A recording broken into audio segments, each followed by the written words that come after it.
आज हम एक ऐसे सफर पर चलेंगे जो जिंदगी की शुरुआत को एक बिल्कुल अलग नजर से देखता है। एक ऐसा विषय जो जितना निजी है उतना ही हम सबसे जुड़ा हुआ भी है। और ये सफर शुरू होता है एक बहुत ही पावरफुल, एक बहुत ही गहरे विचार से। एक ऐसा ख्याल जो हम सबको हमारी जड़ों से जोड़ता है। जैसा कि यहाँ लिखा है, यही वो दरवाज़ा है जहाँ से तुम, मैं, हम सब ने इस दुनिया में पहली बार कदम रखा था। ये सिर्फ एक लाइन नहीं है, ये हम सबकी साझी कहानी की शुरुआत है। तो चलिए इसी ख्याल को, इसी विचार को थोड़ा और समझते हैं। हमारा पहला पड़ाव है पवित्र द्वार, उत्पत्ति पर एक चिंतन, जहां हम इस दरवाजे के असली मतलब को महसूस करने की कोशिश करेंगे। देखिए, यहाँ पर जो बात कही जा रही है ना, वो उस आम सोच को चुनौती देती है जो स्त्री के शरीर को सिर्फ आनंद या भोग की वस्तु समझती है। असल में ये हमें एक कहीं ज्यादा गहरी और सम्मानित सच्चाई की तरफ लेकर जाती है। तो ये पवित्र दरवाजा है क्या आखिर? असल में ये एक पोएटिक टर्म है स्त्री की शारीरिक रचना के लिए। ये सिर्फ एक बायोलॉजिकल प्रोसेस का हिस्सा नहीं है, बल्कि ये हम सबके जीवन के उस सम्मानित, उस पूजनीय शुरुआत का प्रतीक है। ये एक दरवाजा है, कोई वस्तु नहीं। और जानते हैं इसकी असली खूबसूरती कहाँ है? इस बात में कि ये एक ऐसा रास्ता है जो दुनिया में आ रही नई जिंदगी का स्वागत करता है, पूरे सम्मान के साथ। ये एक बहुत ही पाक और खूबसूरत शुरुआत का प्रतीक है।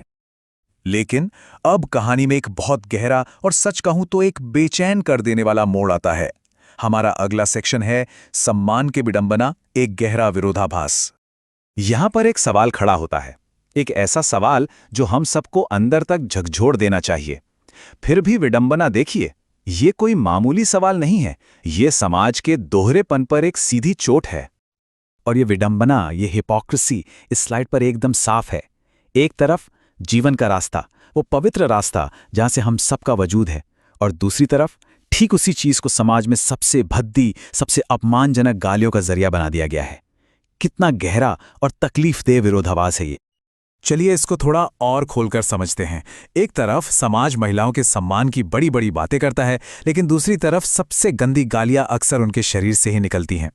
इसमें समाज की एक बहुत बड़ी नाकामी छिपी है कि हम उस रास्ते का ही सम्मान करने में नाकाम रहे जो हमें इस दुनिया में लाया। और ये बहस अब और भी गहरी होती जा रही है।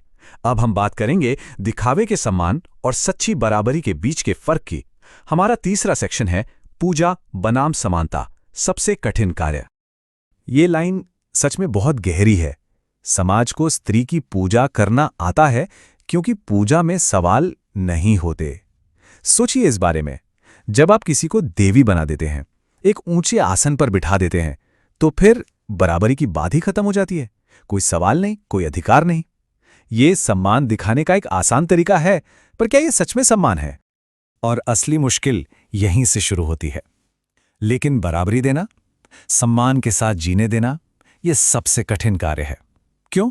क्योंकि पूजा करने में कोई जिम्मेदारी नहीं है, पर बराबरी देने का मतलब है पावर शेयर करना, जिम्मेदारी लेना, एक इंसान को उसकी पूरी सच्चाई के साथ अपनाना। और शायद इसीलिए यह समाज के लिए सबसे मुश्किल काम बन जाता है। तो अब हम आते हैं इस पूरी चर्चा के सबसे जरूरी, सबसे अहम हिस्से पर। एक ऐसा नतीजा जो हमें सोचने पर मजबूर कर देगा कि इंसान होने का मतलब क्या है। हमारा आखिरी पड़ाव, मानवता का मार्ग, एक अंतिम विचार। इस कविता का अंत एक शर्त के साथ होता है, हमारी इंसानियत के लिए एक पैमाना तय करता है, और उसकी शुरुआत होती है इन शब्दों से, जिस दिन उस रास्ते का सम्मान कर लिया। कौन सा रास्ता? अरे वही जिसने जन्म दिया, वही पवित्र दरवाजा, वही जीवन का मार्ग। तो शायद उसी दिन, उस गहरे और सच्चे सम्मान को अपनाने के बाद ही तुम इंसान कहलाने के लायक हो जाओगे। ये सिर्फ कुछ लाइनें नहीं हैं, यह हम सब के लिए एक आईना है, एक सवाल है जिसका जवाब हम सबको अपने अंदर खोजना है।